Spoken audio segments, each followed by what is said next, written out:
They know me by Cap City Nitty. A lot of people know me by Tank, but in this building, they call me Brother Avery. I don't know, I've always been built up on faith. My mother kept us in church. I played the drums all my life, so of course it was natural that I play the drums in the church. I've even played on occasions here. But my calling in this building is in the media and audio ministry.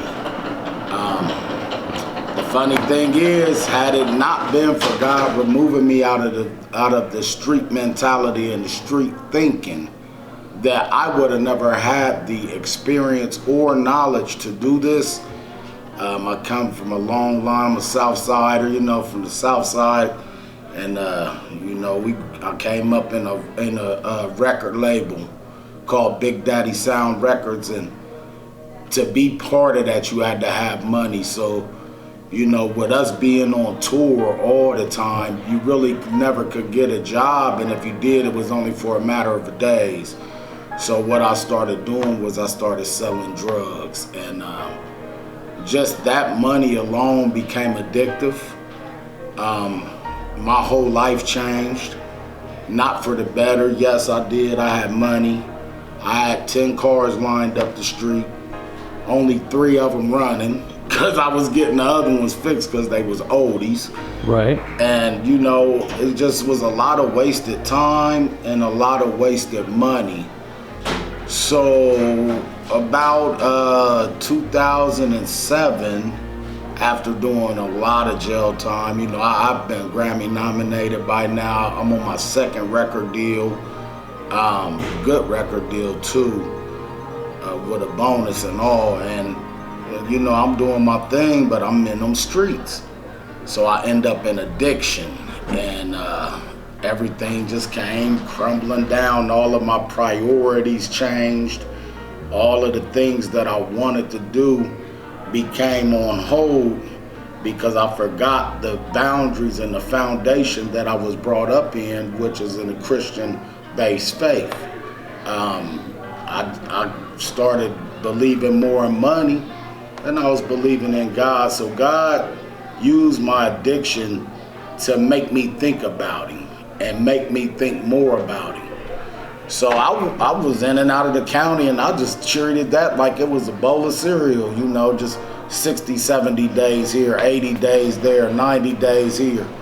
And about 2007, I went to prison, and that was it. Yeah, that was it, man. Prison. It wasn't, a lot of people have a lot of different ideas of what prison really is about. They think a lot of people get raped, or, they be scared. With the mentality I went in there in, after already being in the county jail for like 6 months, I had already started going to all the NA, AA meetings, started going to church. I had already started really building my faith up stronger, because when I talked to my mother that I hadn't talked to in a year before I was about to go to prison, because I was ashamed, and she just accepted me and loved me and was thankful that I called her. She accepted the charge, and from there we just wrote. And so she would just write me some of the weirdest stuff, and I'm on my way to prison. I get to prison where you have nothing but time to think, dwell, remember, worry, and she's telling me about her kidney disease and how this is going on and stuff that was happening with my son. And I'm like, all this going on, and I'm in prison. So I just made a pact with God, and I just said, you know what? When I get out of here, I don't want to be the same person I walked in here. I don't want to have that big ego or feel like selling drugs is the way out of any situation, especially dealing with addiction and addiction issues.